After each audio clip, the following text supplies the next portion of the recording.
Hare Krishna, Madhava Prabhu. Madhava Prabhu.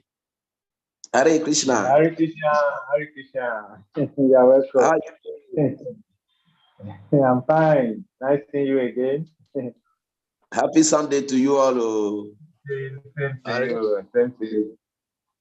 Hare Krishna. Thanks for the Is Prabhu coming? Yeah. Jai. Hare Krishna, all glories to you all. Hare Krishna. All glories to our backbone. I'm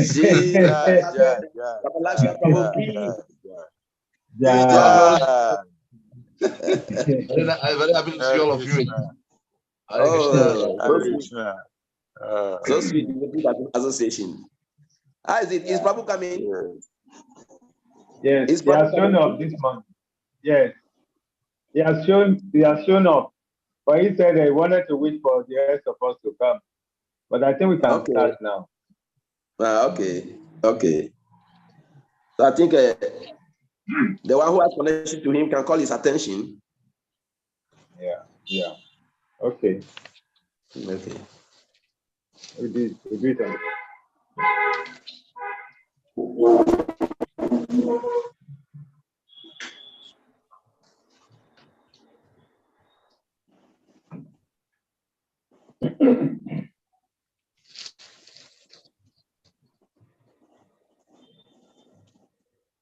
I think there's a problem somewhere.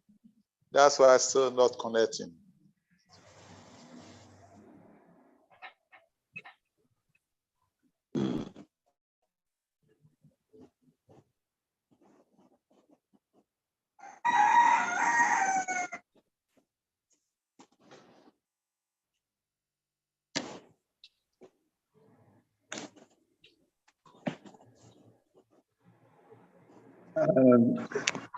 Hare Krishna, dear students.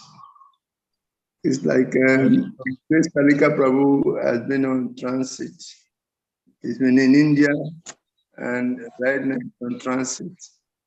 And that's why he found it difficult to activate the platform on time.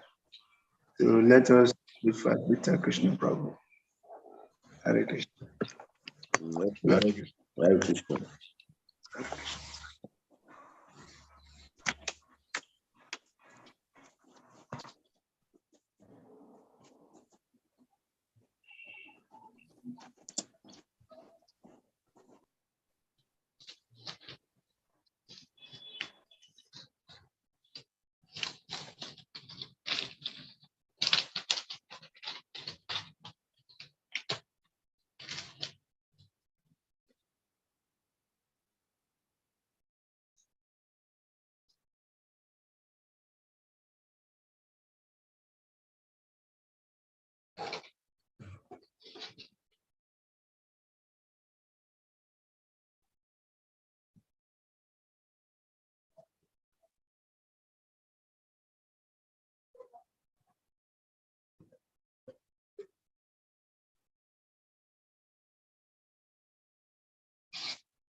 Hare Krishna, none of us will not get a Prabhu. Hare Krishna, Prabhu. Hare Krishna. Hare Krishna. Has anyone been able to reach Prabhu? No. No. Not yet. Not yet. But Chintan Prabhu should have helped us contact him. You know, he gave us a message. I sent a message to him. I sent a message to him that we Okay. students are waiting. So let me see. Okay. Thank you, Prabhu.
It will be coming soon.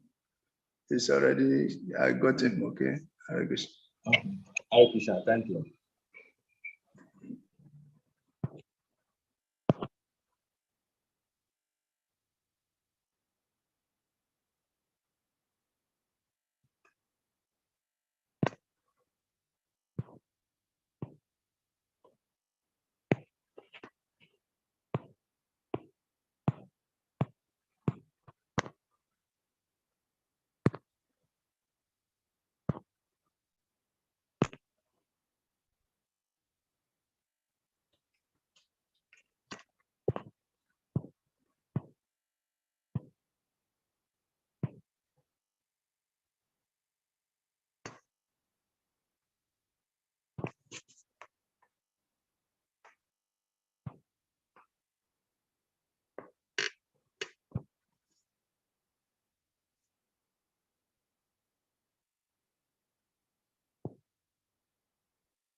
Hare Krishna.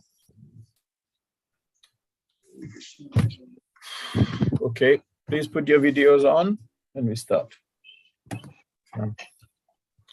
Mama Gyananjana Shalakya Militam Yena Tasmai Sri Gurave Namah Sri Chaitanya Mano Vishtam Stapitam Yena Bhutale Swayam Rupa Kadamayham Dadati Shapatantikam Vandeham Sri Guru Shiyuta Padakamalam Sri Gurum Vaishnavanscha Sri Rupam Sagrajatam Sahagana Ragunatham Idam Dam Sajivam Sadvaitam Savadutam Parijana Sahitam Krishna Chaitanya Devam Shri Radha Krishna Padan Sahagana Lalita Suvishakhan Vitanscha Namo Vishnu Padaya Krishna Prasthaya Bhutale Srimati Bhakti Vedanta Swami Namine. Namaste Saraswati Devi Gauravani Pracharine Nirvishesha Shunyavadi Paschata Deshatarine. Jaya Sri Krishna Chaitanya Prabhu Nityananda Shri Advaita Gadadhara Sivasadi Shri Gaura Bhakta Vrinda. Hare Krishna Krishna Krishna Hare Hare Hare Rama Rama Rama Hare Hare. Raja Srimad Bhagavatam ki jai. Who is the host right now? Can you make the host? Is it possible? Disable participant screen share. Rasavan, please, Prabhuji, mute. It makes a terrible noise. Hare Krishna. Okay. No, I can't share screen.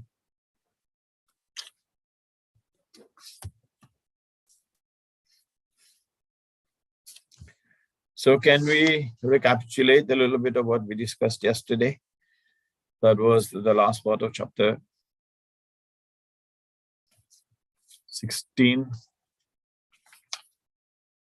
Anyone?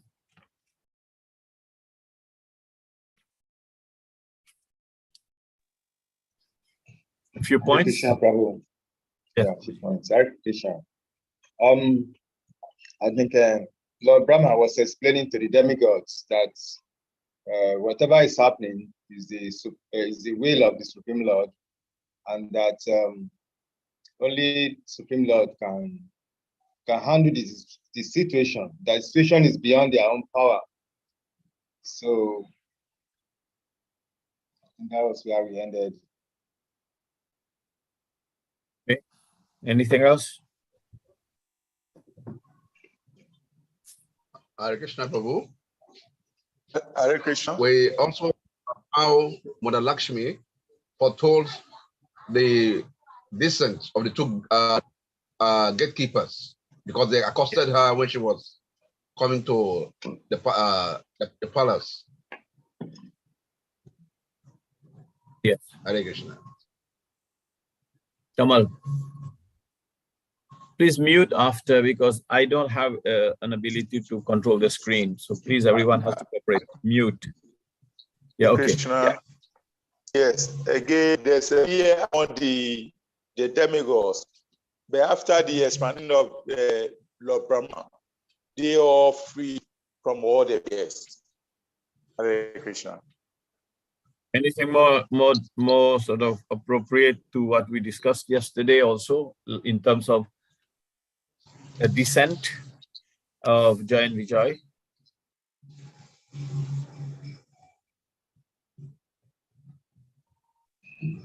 Yes, we discussed that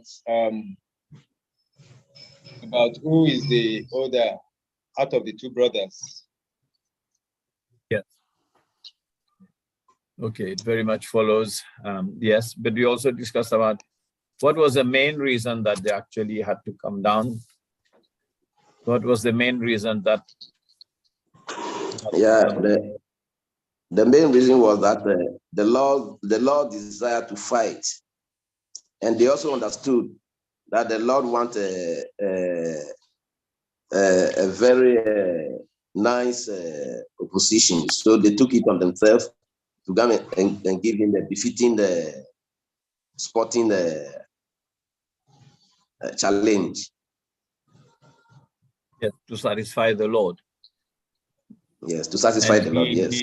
So because there would be no one in the material world qualified to do that.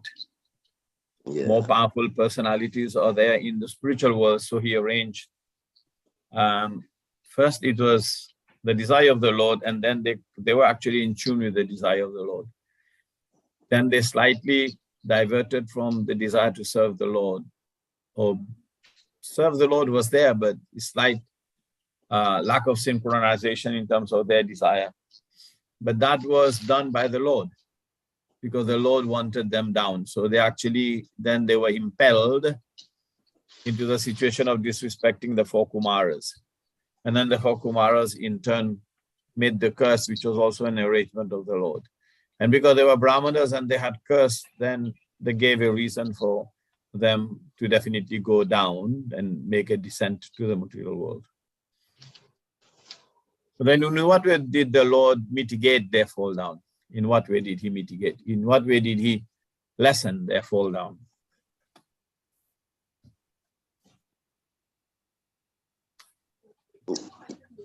Yeah, he wanted them to spend a short time and come back. Yes. He wanted them to just spend a short time and be quickly united back to him. Yes. And he said, but you can leave your Swarupa and you can expand into these two forms.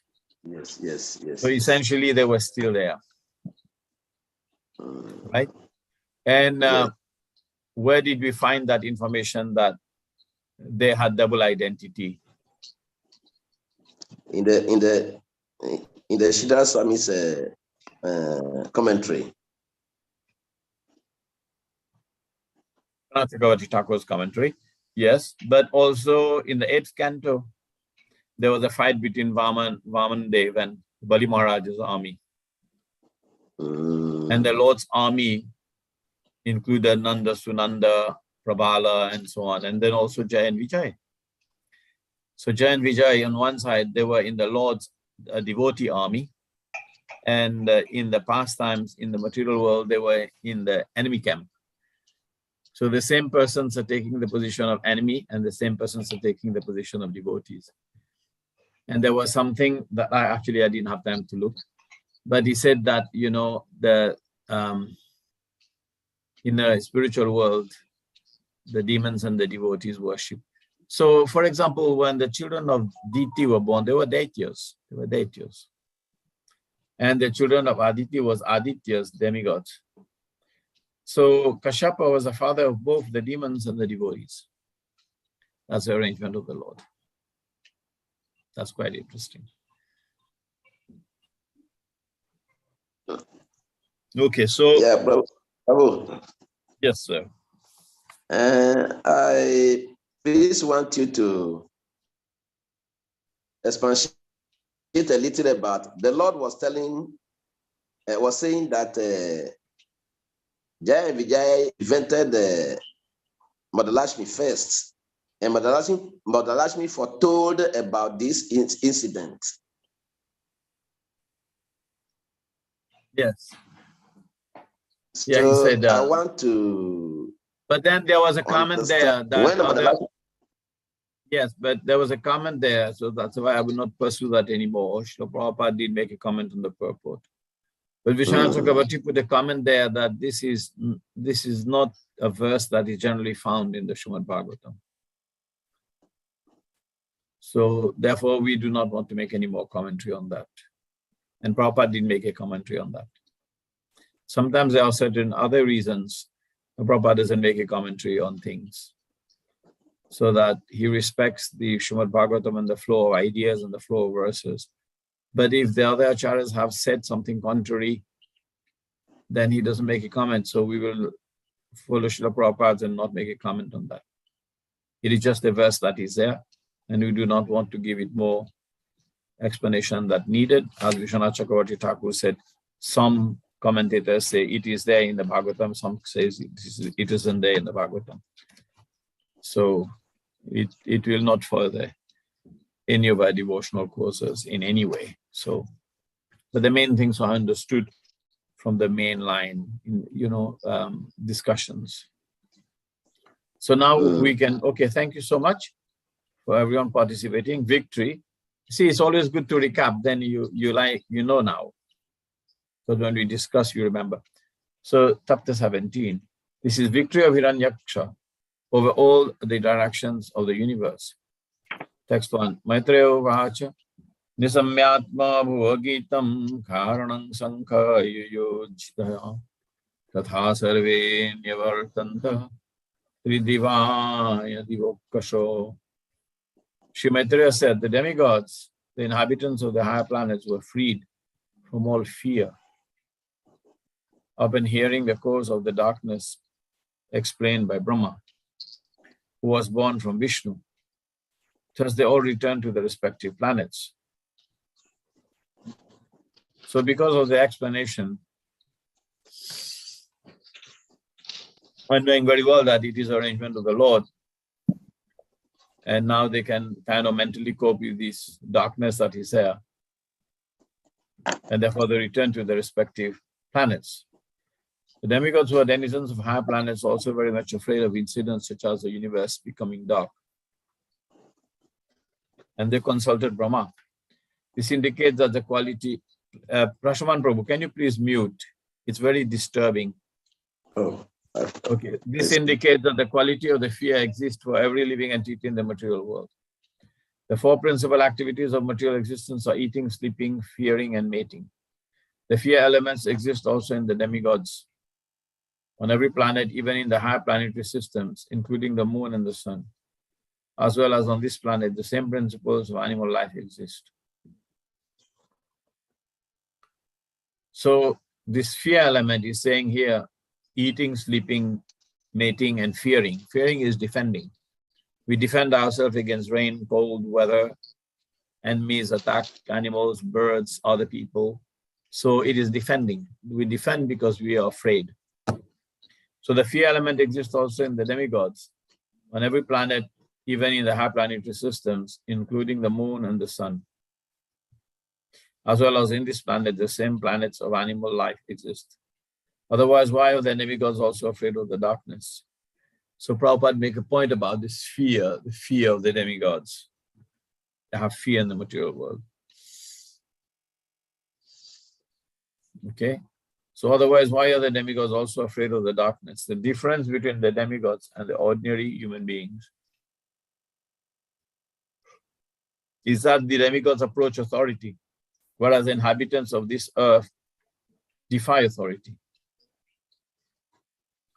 So the important point here, that demigods are always working in collaboration with the authority. So one angle of humility is that we try to work with authorities and not to be too independent. Whereas in material creation, people are defying authority all the time. So if therefore you only approach the authority, then every adverse condition in this universe could be rectified. So they approached Lord Brahma. Arjuna was also disturbed on the battlefield of Kurukshetra, that he approached the authority of Krishna.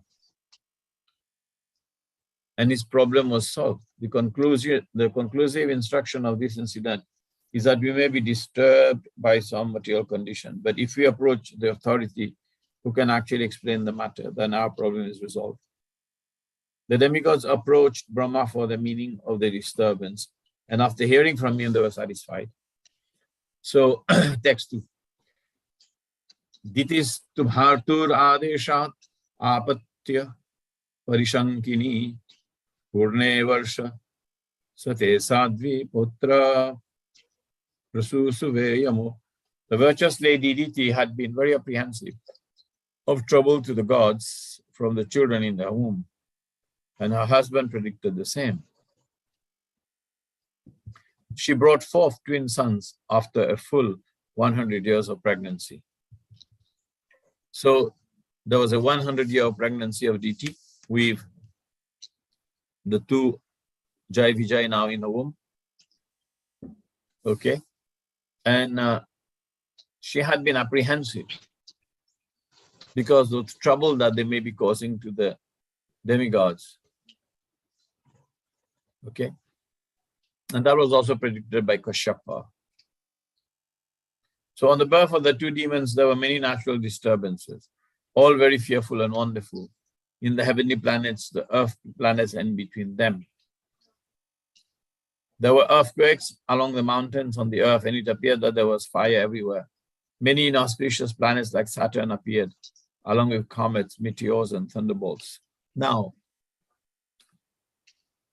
generally, when demons appear, or demons become prominent, or demons is thought to enact in the usual destructive manners, there are ill omens. There are ill omens. Like, there were many ill omens for the Second World War and the First World War, and many people relate these explanations. So when big demons like are born who causes massive destruction to humanity and kill millions of people, then this is always there. So generally the signs are seen. Sometimes you see a dark halo around the moon or the sun, and sometimes you see meteorites falling, right? And thunderbolt. You see very heavy lightning and thunderstorm. And sometimes we see that Saturn appears with different comets, meteors and thunderbolts. This is generally the case. So when natural disturbances occur on a planet, one should understand that a demon must have taken birth somewhere. So whenever you see some Adidevika sort of indication, like things that are controlled by the devatas, like rain, like snow, like heat, or like the movement of the different planetaries or the luminaries in Bhuvarlok, then we know that indication is that there's some nonsense demons being born. Okay, so this is a statement from Srimad Bhagavatam, so we should take that as being very real.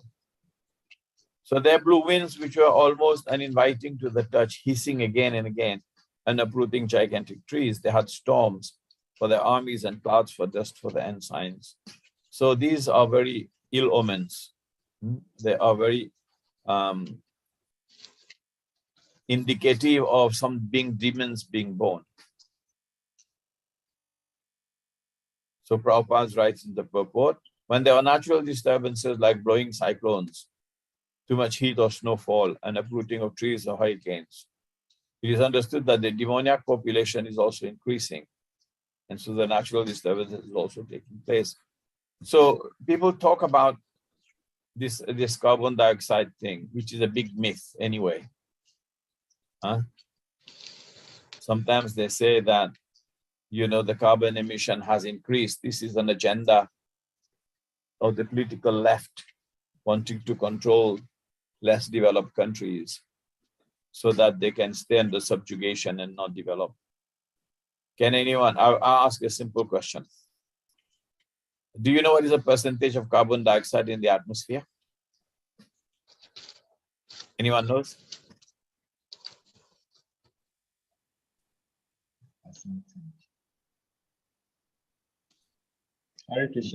In terms of the air, there is oxygen in it, there's nitrogen. How much carbon dioxide is in the air, in the atmosphere? It's almost, there's some, when we inhale and exhale, we produce carbon dioxide. Yeah, carbon dioxide is produced by cars, bus, factories and all that, but how much percentage is in the air? It's difficult to determine, Prabhu. Because according to the air pollution or the emission they're talking about, you know, they said we have because of the cars and some other combustion engines that we have nowadays, that produces a lot of carbon monoxide. Yes, but what's the percentage? I know that. Anyone can guess? 10%, 15%, 20%? 0.03%. Yeah, 0.03%. And if it goes down to 0.02%, all the plants die. So this is a hoax. It's a stupid hoax. And sometimes in some areas it's 0.04%. And if you don't have carbon dioxide, the plants can't breathe. Can you imagine this? Can you imagine this? This kind of, and they're running the demons are running a whole campaign on climate change based on carbon dioxide emission. And the 0.03% has not even increased to 0.04% in any significant way anywhere. And if it goes below 0.02%, all the plant life will be destroyed. So tell them to Zip it. They're demons. They're demons. They're based on propaganda and they don't know what they're doing. So, you know, they're trying to control the whole agenda of the world by these stupid ideas. So they had, so here it is said, this is because the Lord is controlling, because the Lord has created this planet. Why I'm saying this? The Lord has created this planet for the maintenance of the living entities. And as long as there are pious people who are practicing and worshiping the Lord, and there are saintly people on this planet, no one can destroy this planet. If you follow me. As long as there are saintly people on this planet, it will never be destroyed. It can't be destroyed. So the luminaries in the heavens were screened by masses of clouds in which lightning sometimes flashed and others were laughing. Darkness reigned everywhere, nothing could be seen. So sometimes it happens that there's an eclipse and there's darkness. And sometimes there's darkness just because of that. These are all ill omens. And sometimes animals behave in a strange way. That's one of the main, main indication of ill omen, right? So please, once one devotee asked Srila Prabhupada, he said, Prabhupada, this technology and this science is going on, so which technology should we follow? And then Srila Prabhupada very, very heavily, he said, which technology? He said, our scientific technology comes from Guru Parampara. It's coming from up down. So everything that we do from the Vedas, even certain part of the Vedas which explain material sciences, that's our technology. It's coming down from top down. Whatever we invent here is disruptive. So there's technologies. There are all kinds of technologies. And they were always very profitable for society. And they were meant to create opulence and prosperity in human civilization. But when demons try to create technology, it's generally very destructive. So please understand, because we're talking about demons, we will go on that line of discussion quite a bit. This is also Prabhupada's purport. So text 7. The ocean with its high walls wailed aloud as if stricken with sorrow. And there was a commotion among the creatures inhabiting the ocean. The rivers and the lakes were also agitated, and lotuses withered. Right? So plants start to give up their lives, and they start to dry up. This is an indication of auspicious plants dry up. Like you go to certain countries where they have a lot of demoniac population, or people don't have very much faith in the Lord. Then you see a lot of trees, but those trees are pretty useless trees because they're not flowering trees. They are not bearing fruits and flowers. I mean, I went to one particular country in Singapore, and you see all the trees that look sad. There's no flowers. They're just a kind of artificial type trees. And trees, when they are actually seasonal, there are times where they're resting, and there are times where they're flowering and they're giving fruit. That's an indication of a pious society. In certain good countries, actually people plant fruit trees everywhere. And they're not worried about who takes the fruit because it is nature's gift. But now demons don't want to plant fruit trees in cities and towns and squares. So they plant these useless nonsense trees. Why do they do that? Because they don't want anyone to eat the fruits. It's rascals. So these are the indication of demons. The rivers and lakes were also agitated and lotuses withered. Text 6. Misty halos appeared around the sun and the moon during solar and lunar eclipses again and again. Now we've seen that. We've seen sometimes there's a halo around the moon. There's a halo around the sun. You've seen that? You've noticed? Right? You see like a halo. And it's not an auspicious thing. And those claps of thunder were heard even without clouds. And sounds like those of rattling chariots emerged from the mountain caves. So when you have these strange sounds and you don't know what's happening, and there is no real, genuine reasons for having them, then you know these are all evil signs. So text 9, in the interior of the villages, she-jackals yelled portentously, vomiting strong fire from their mouth. So whenever the jackals the jackals actually howl or they cries, right? Then they actually indicate very bad omen. And sometimes also jackals and owls. Owls are considered birds of ill omen. And bats also considered birds of ill omen. These are not considered auspicious. And then crows are not considered auspicious. So when you see a lot of these black crows and you see owls starting to coo, and then you see dogs start to bark, and then you hear that jackals are howling, then you know these are ill omens. And these signify massive change in environmental conditions in which human being lives.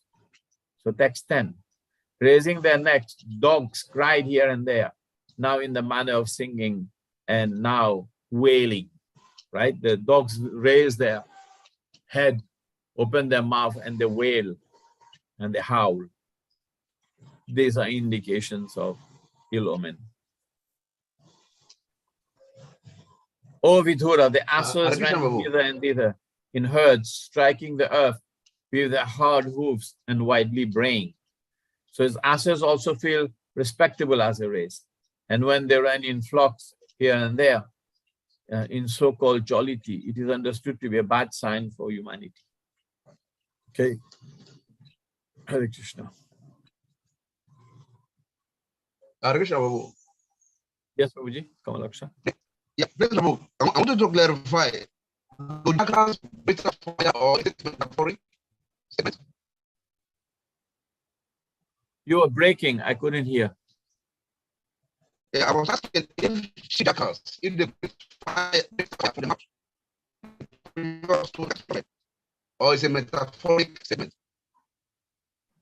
I can't understand your question because when you're speaking, it's breaking. Okay. Text 9 says in the villages, the she jackals committed forth fire. Yeah. Do jackals commit fire? That's what I'm asking. Yes, I mean, it says here the she-jackals vomit fire. Whether it is it's figurative, and it's or just the idea that that it says vahanim, vomiting, vamyanta, vahinim. Yeah, they were vomiting fire. It may be that the cries were terrifying or something. It may be literal or it may be figurative. I cannot say. Cannot say. Okay. So yeah, it's kind of hard. So fighting by the braying of the asses, birds flew shrieking from their nest, while cattle in the cowsheds and the wood passed dung and urine. So there's a fearsome things. Frightened by the braying of the asses. So the asses start to bray and the birds start to fly from their nest. Now we see that, I see that often in Mauritius, these things happen. And because of cyclonic weather. And generally, we have very strong cyclones in the island. We've experienced that. And when you see, for example, like there's a slight difference in the timing of the flowering of lychees and longan berries. But when you see they're too close together and there's a lots of flowering and lots of fruits from these two trees, then you kind of get an idea that there's going to be a lot of destruction of these trees coming. And when you see a lot of crows, then you know also that it's not a very nice things. So you get used to it, especially actually in agrarian cultures, people are in tune. It must be, there must be so many indications in Africa that people are in agrarian cultures, people who worship gods in forest and animism and all that, they have very good feeling about these things. Whereas in the West, people don't care about these things, right? But in agrarian cultures, you have a good indication of these things happening. Anything you know, anything you know, you can comment on, you hear in Africa. Anyone? I get some water. Yes. Yes. Go on. Yeah.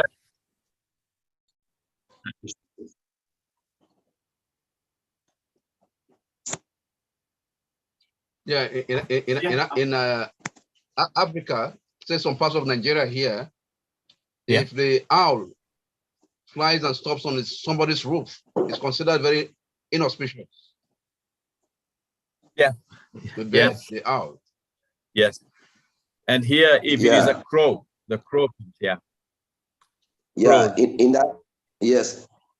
In our part of Africa, they say when the crows come to perch on a tree or on your rooftop and it cries, it's a sign of announcing death in the family. And it does happen.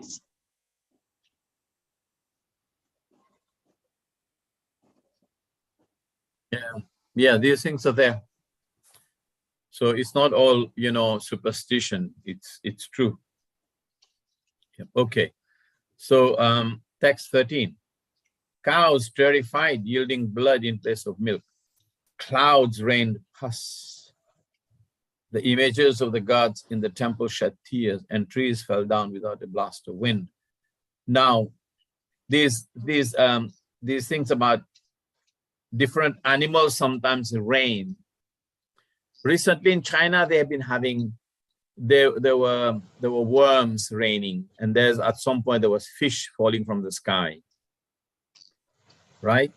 And at some point there was frogs falling from the sky. Just recently you heard about these things in a certain area, and it was terrifying. And sometimes you have big hailstorm, and then the sort of small ice cubes, ice cubes just falling from the sky. So these are all very inauspicious things. Because if you compare to when the Lord Ram was reigning, when Lord Ram was running the world, there were so many auspicious signs. And the auspicious signs were such that it would never rain outside where the rain was not required. It would not rain and drench an area and cause flood. It would rain in areas where the rain was required. And the birds would be very happy. And all the animals were very productive and very beautiful. All the fruit trees gave nice fruits in season. So even sometimes when fruits and flowers are out of season, it's also not auspicious. Means that there is undue fear, because trees and fruit trees, they flower for fear of time. But when time is not very auspicious, then they can actually flower. Hare Krishna. Then they can also flower. Tamal, Jiv Jagu. So also then they will flower outside of the usual season. Okay. And then he says that trees will just fall without a blast of wind. Sometimes big trees will just suddenly collapse. Yeah. And it says the images of gods in the temple shed tears. Yeah. That one is a very terrible one. Which one? The God shedding tears. I see that one is a very terrible one to see such a sign. You had experience? No, I've not had the experience of that, but it is it is that there's a deity in India when at the beginning of Kali Yuga, the deity closed their eyes with their hands and all of that. So, and a lot of things are happening in Kali Yuga. So to see a deity shed tears is very, very distant. Yeah, very inauspicious. Very inauspicious. Okay. On the other hand, not necessarily in our line, we've heard in the Roman Catholics, this has come many times over in the news that Mother Mary shed tears, Mother Mary's eyes flew blood, and sometimes oil. They have related this several times in the news. Technically, Mother Mary should be shedding tears of blood all the time. They're killing so many animals. Yeah. Everywhere. It's not just there, everywhere. Yeah, it's good to think about these things. So, okay, let's carry on. 14. Ominous planets such as Mars and Saturn shone brighter and surpassed the auspicious ones such as Mercury, Jupiter, and Venus, as well as a number of lunar mentions. Taking seemingly retrograde courses, the planets came in conflict with one another. So there are conflicting planets appearing in different astrological houses. Then it actually indicates these.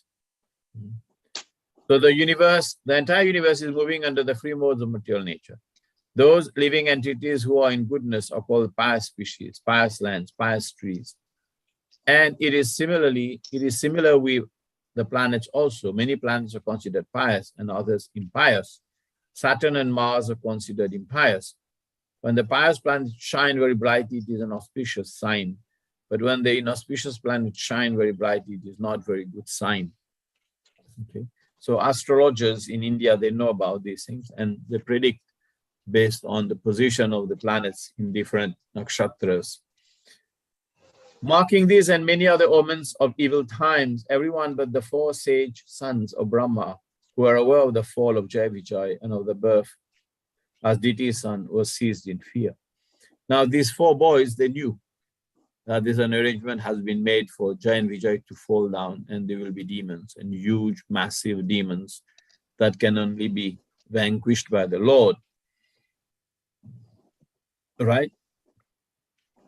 So they knew about it. So except for them, right? Everyone was very much seized with fear. They did not know the secrets of these portents and thought that the dissolution of the universe was at hand. So because of such intense ill omens and indications in Mother Nature, they thought, well, is annihilation near? Just like often people say, you know, the end is nigh, right? The end is near, soon. When it was coming to millennium 2000, we thought all the computers will go into digital disarray because they're not programmed to indicate year 2000 and whatever, and so many things. So every time there's some kind of change, people actually become curious. Okay, according to Gita 7th chapter, the laws of nature are so stringent that it is impossible for the living entity to surpass their enforcement. Yeah, we cannot control Mother Nature. And sometimes when they try, like in Dubai, they try to put some kind of a particle called seeds into the clouds, so they would actually, the conglomerate, the water vapor will condense and fall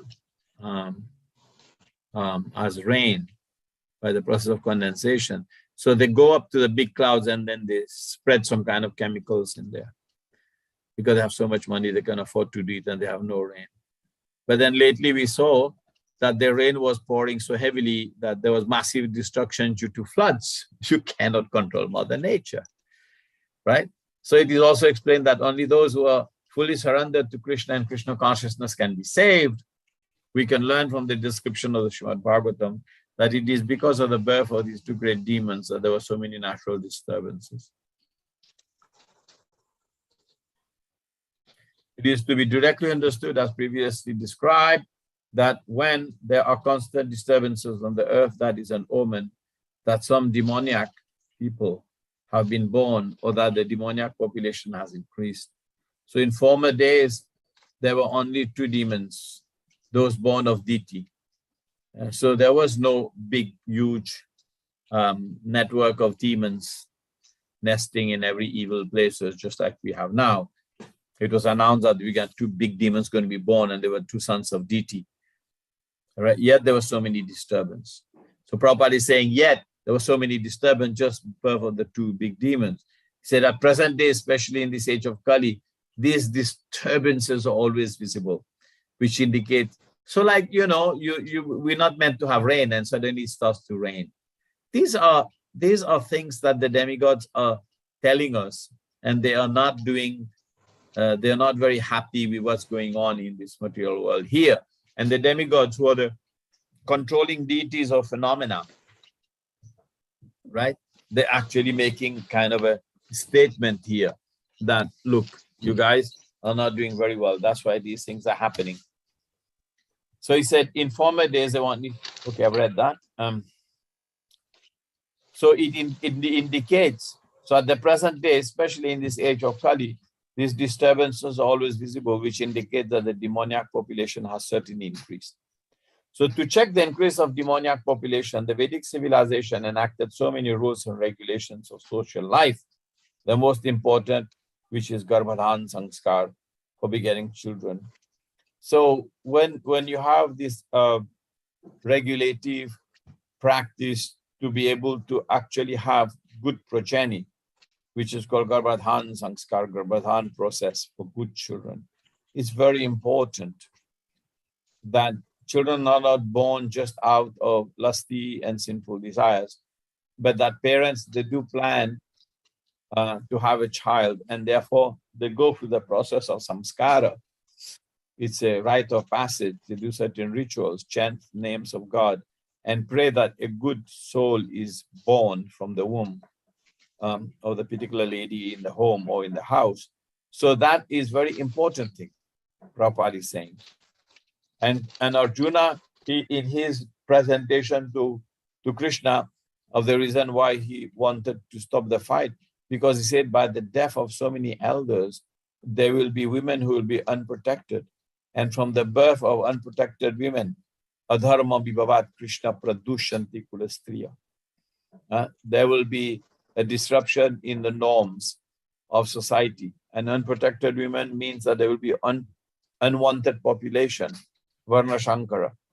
And when the entire world will become, will be filled with Varna Shankara, unwanted children, right? It becomes hell. And lately, for some silly reasons, especially in black families in America, the government has been trying to replace the father by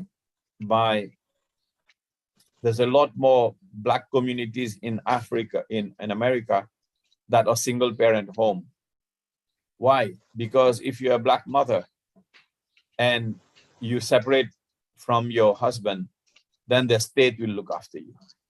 So they get so much money from the state that sometimes these women, they just have a kid and they just stay like this. And then the government is subsidizing them and they're having huge money. And then these children are unwanted because they are wanted just for the sake of getting money. This is a huge problem. And if you listen to some of the activists in America, you know, especially George Sowell and the imported thinkers, they'll tell you that they're trying to destroy American civilization by this way. Of course, it's already destroyed by cow killing, but they actually, if you're a single lady parent, you get so much money from the state. So you just keep a man in the house just for your son's gratification, but you don't need the father. So many of these Afro-American people are growing up without father in the house, and therefore they're becoming a pest in society. It's Varna Shankara, right? And if you read everywhere now, you'll see that American society is heading for a massive shakeup, massive civil war, because now the government is also promoting drugs. It's amazing, because just a few trying to control the rest. And these are big demons. These are absolutely big demons. So this is happening. So, so to check the increase of demoniac population, the Vedic civilization enacted so many rules and regulations, and the most important being Garbhadhan Sanskar. So now there is no planned pregnancy. And now they're passing laws that if someone gives birth to a child, in the next 24 hours, they can decide whether they want to keep the child or kill it. So many nasty things are happening in the West. And now also this another nasty thing is happening is gender identity politics. Right? Gender identity politics. They are forcing countries to accept the LGBT community. And they are saying that male biological male, biological female is not the only two genders. People can call themselves anything they want. And they're saying that men can become pregnant. So many demoniac things are happening now. Yeah. It's very nasty. Very nasty. Right? Yeah. How come men become they're trying to push this agenda. These are demoniac. We're talking about this because these are demoniac things. We should recognize. Yeah. Devotees should be well aware. Yeah. I knew that I will bring Chitra out of the hiding by these discussions. You see? That's smart. Yeah, I like discussion. I like discussion to reality. I like reality, practical things of our time. That is one thing. Yeah, thank you. So it's interesting, huh? What's happening. So let's read this bit. So people are very anxious for peace in the world, but there are so many unwanted children born without the benefit of Garbhadhan Sanskar. Just like now, Garbhadhan Sanskar, if you want to have some very important people, Brahmanas born, and if you can follow Garbhadhan Sanskar and you have abstinence in the Grihastha couple, and then they do some real tapasya and some real serious pujas and prayers and really develop good, strong spiritual stamina. And when the couple decide to have a child, the child will be born of some very great value. Like an important Kshatriya, a Brahmana will be born with good qualities like this. And then when that person who is born out of Garbhadhan Sanskar, he marries a person of sort of what do you call, matching nature, just like it was advised by Lord Brahma and Swayambhuva Manu when they wanted to marry Devahuti and to Kartama Muni. Then also when this couple now, in the next generation, they also follow the Garbhadhan Sanskar, right? And then it goes on for a long period of time. So maybe 5, 6 generations of couples, and then their children, and then couple, and then their children, and then their children. Then after 5, 6 generations of this kind of sacrifice, some very, very powerful Brahmanas and Kshatriyas are born in the world because of the quality of the progeny. And they actually change the face of the earth. Just like it required one Parikshit Maharaj to stop the ill omens and the onset of Kali Yuga for a long period of time. In his reign, Kali Yuga had to hide. So this Garbhadhan Sanskar is a very powerful thing, huh? and very important. So if you do not follow regulations in life of social tranquility, we cannot expect peace. So we have all this nonsense, LGBT thing, and third gender, and then so many other genders, and people are going completely nuts trying to promote these activities. You cannot expect peace. Huh? You cannot expect peace. So people are challenging traditional values of marriage, of church, of state, of religiosity, of good behavior and common sense. And they're giving into liberalism. But this is something that has been planned for a long period of time by demoniac people. And they have promoted this kind of culture in liberal studies in Western universities.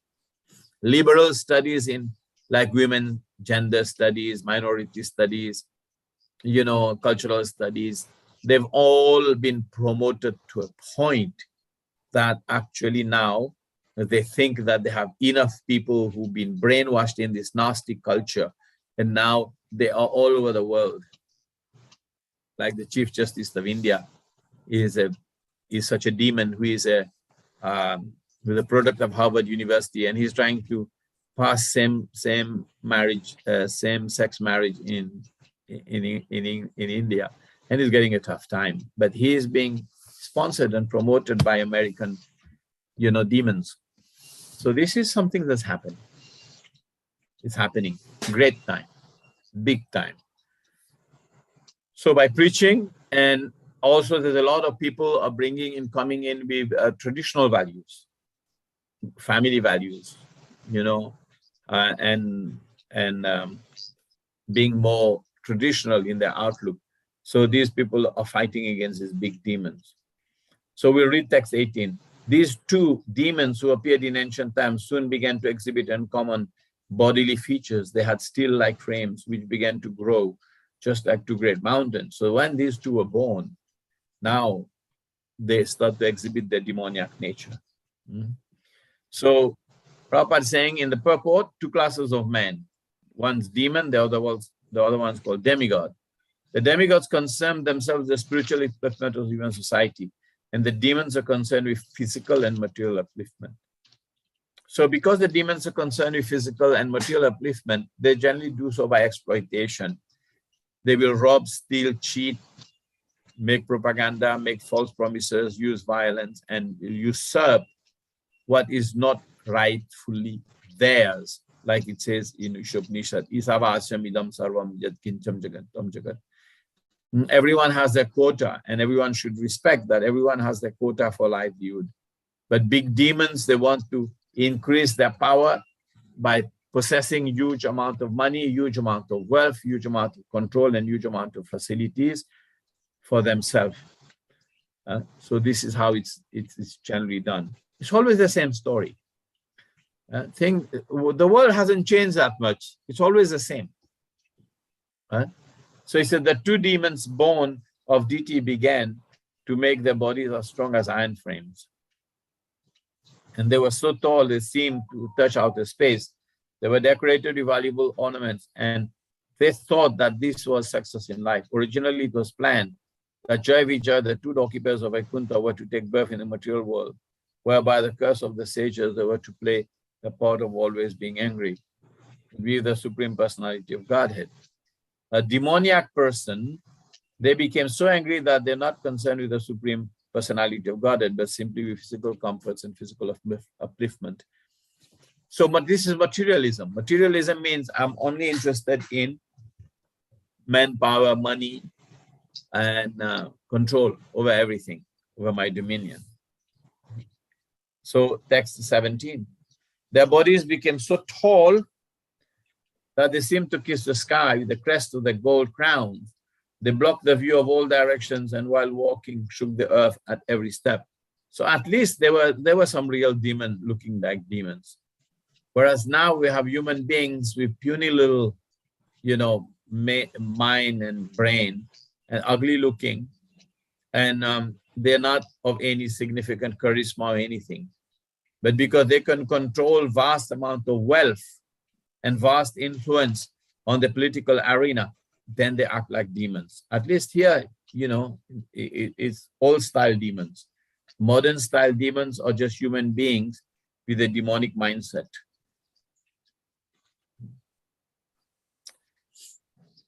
So text 18. Kashyapa Prajapati, the creator of the living entities, gave his twin sons their names. The one who was born first, he named Hiranyaksha. But Hiranyaksha is a younger brother. He's born first.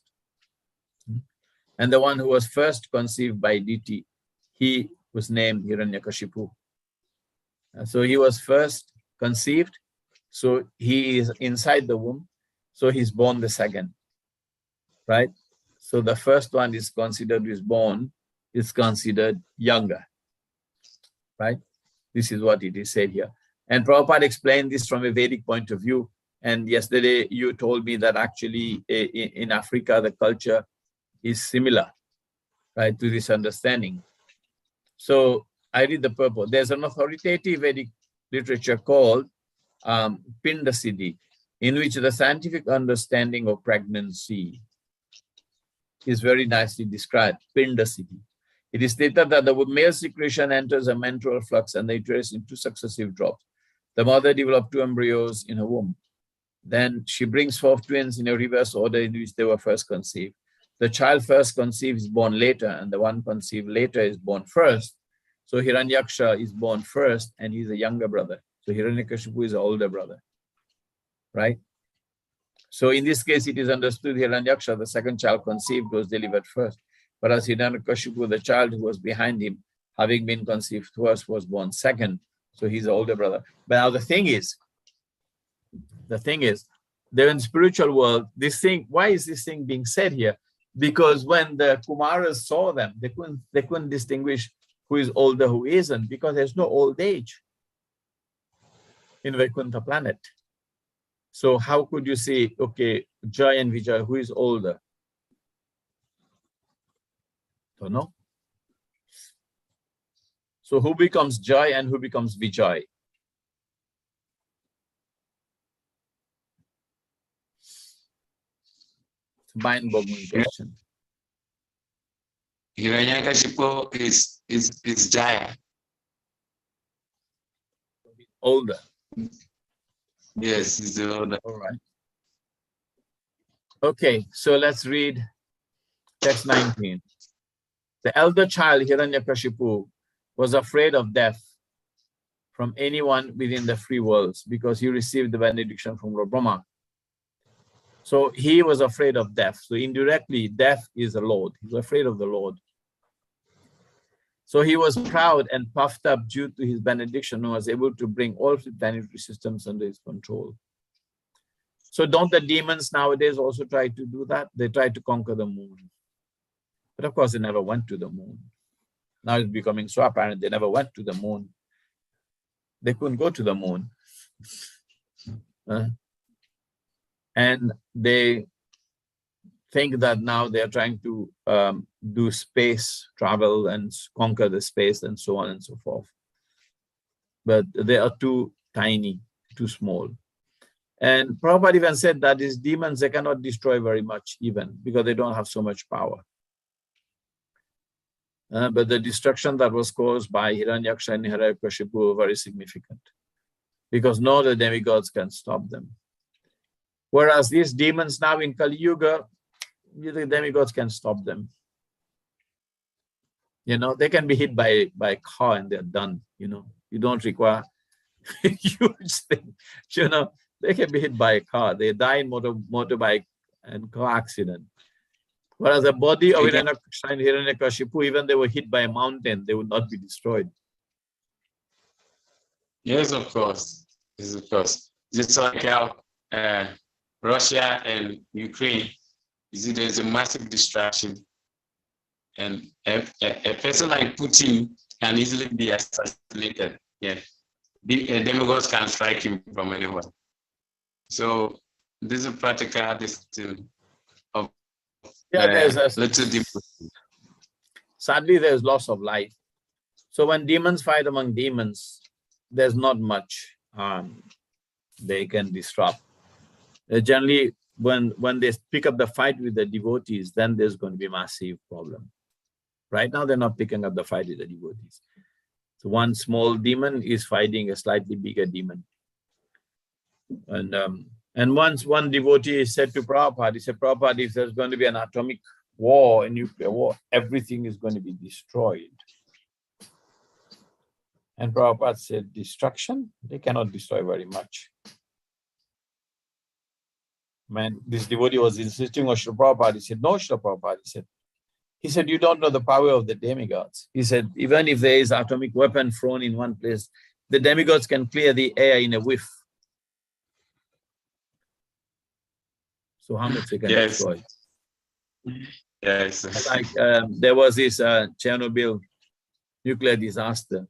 Now the scientists have found out that because no one was going in this area, now there's huge forest with all kinds of species already living in this area. And species that they haven't seen for a long time are now living in this area because people are not going there. And the ponds and the lakes in the Chernobyl area are filled with fishes, and the rivers and everything is flowing nicely.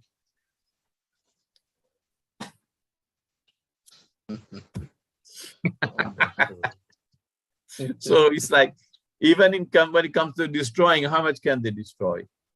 And these small demons, they'll be fought easily. That's why the Lord here, he didn't have some good fight with these demons. Said they're too small time. So he said, Hiranyaksha and Hiranyakashipu, why don't you take up this role and give me a good fight? Now you understand? That was the main reason. So there's a lot to be learned from this pastime, even though it's history and it looks very simple. So he was, the elder child Hiranyakashipu was unafraid of death. and from anyone within the free worlds, because he received the benediction from Lord Brahma, the benediction that he was not going to be killed so easily. He was proud and puffed up due to his benediction and was able to bring all free planetary systems under his control. So he had so much power because he came from the spiritual world. He was an expansion of the original Jai. He had so much power that he could control the free planetary systems because they had yogic powers. They had siddhis. They had perfection. And he actually went on to make so much austerity to satisfy Lord Brahma. And through his austerity, he was keeping his life air in the bone because his whole mass of tissue and flesh and everything, blood and everything was destroyed in the heat of that austerity. And he was only sustaining on half a bit of a body and then some bones. And he was keeping his life air in the bone. So he had very, very powerful, he was given some very powerful boons by Lord Brahma. So he almost was not going to be, he was going to be almost immortal, right? And this is what is explained here. So text 20. Hiranyaksho jusastasya priyam priti krit avyaham gadha panirdi bhavattu yuyutshur mrigayang ranam. His younger brother, Hiranyaksha, was always ready to satisfy his older brother. So younger brother was Hiranyaksha, was always ready to satisfy his elder brother by his activities. So Hiranyaksha took a club in his shoulder. So Hiranyaksha being like the, the small bully boy, he took up his weapon on his shoulder and he would go and terrorize and he would do the bidding for his older brother Hiranyakashipu. So they had some affection. So Hiranyaksha took a club on his shoulder and he would travel around the universe with a fighting spirit. And he was doing that to satisfy, because the head of the two was actually Hiranyakashipu. Okay. So the demonic spirit is to train all family members to exploit the resources of his family. So this is a big thing that's happening nowadays. There's so much nepotism. You see that nepotism in so many cultures, whether it is Africa, whether it is India, whether it is West. Once someone has a big, powerful position, then even though unqualified, they will try to put their children in this powerful position, right? So training the family members to exploit, just like the parents exploited and the grandparents exploited. This is a way of dealing of the demons based on personal relationship, personal sense gratification, right?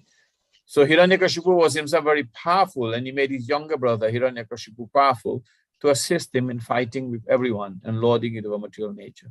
So they were a demoniac heavy pairs, and as long as possible, they wanted to lord it over material nature.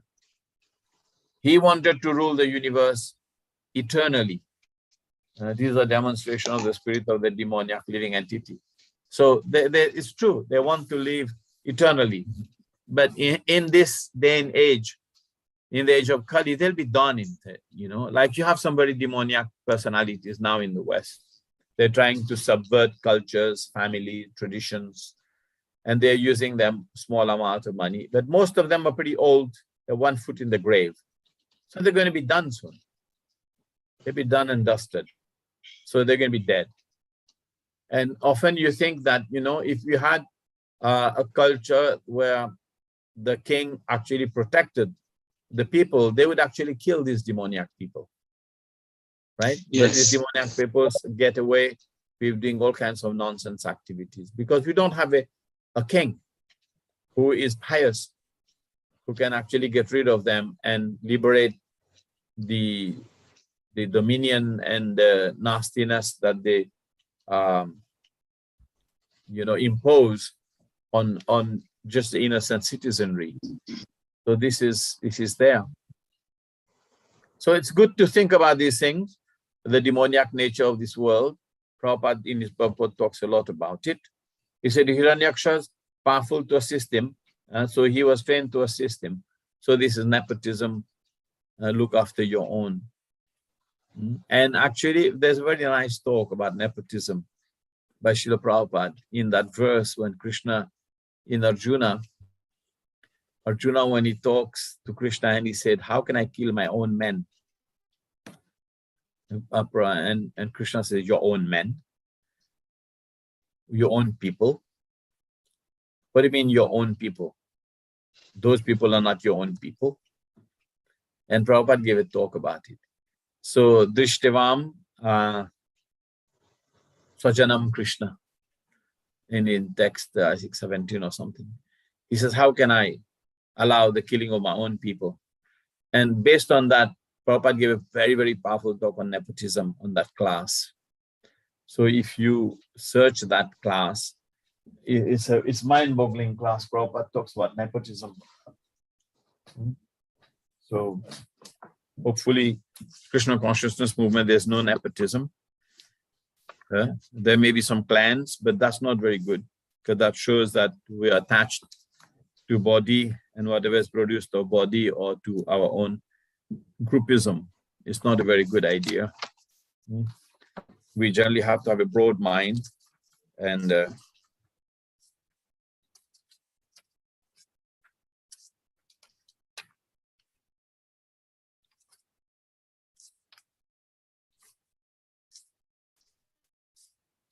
so it is chapter 1, text 28.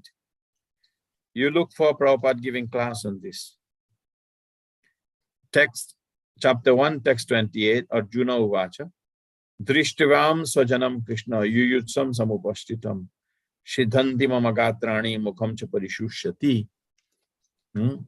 So Arjuna said, my dear Krishna, seeing my friends and relatives present before me in such a fighting spirit, I feel the limbs of my body quivering and my mouth drying up. Right? Yes. So he said, Arjuna, just after seeing his kinsmen, friends, and relatives on the battlefield, was at once overwhelmed with compassion for them who had decided to fight. Right? So he was sympathetic from the beginning, but he felt compassion even for the soldiers of the opposite party foreseeing the imminent death. But you should look this up. I want you to listen to this class. It's a eye-opener. Prabhupada gave class on this verse. Look for it on the folio and listen to the class. Powerful class on nepotism. Okay? Okay. All right, so we stop here. I'm glad we managed to do some Bhagavatam study. Makes life worthwhile.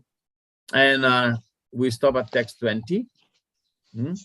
And there is only about 10 more verses in this.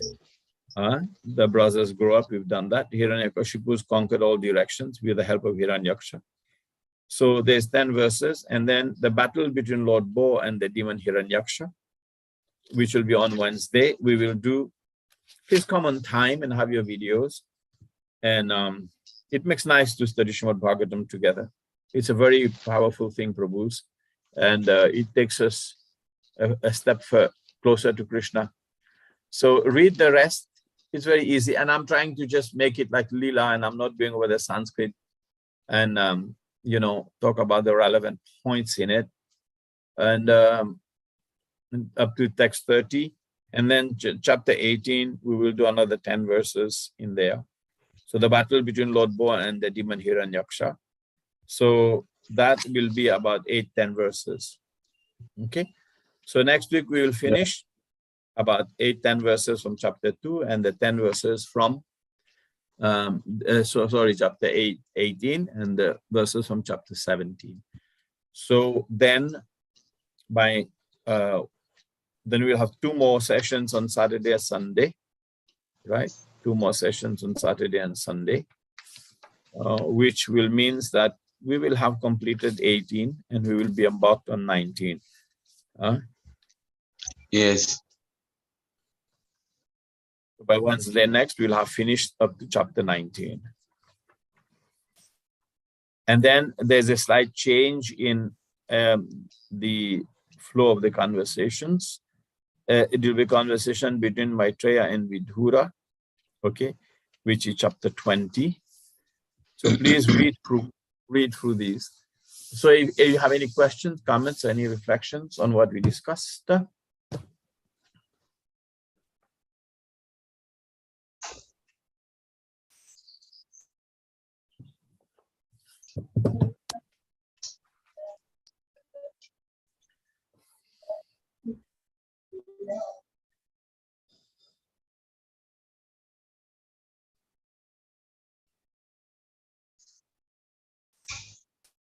Okay. So Hare Krishna, Vancha Kalpatarivascha, Kripa Sindhu Vyavacha, Patitanam Pavanebhyo Vaishnavyo.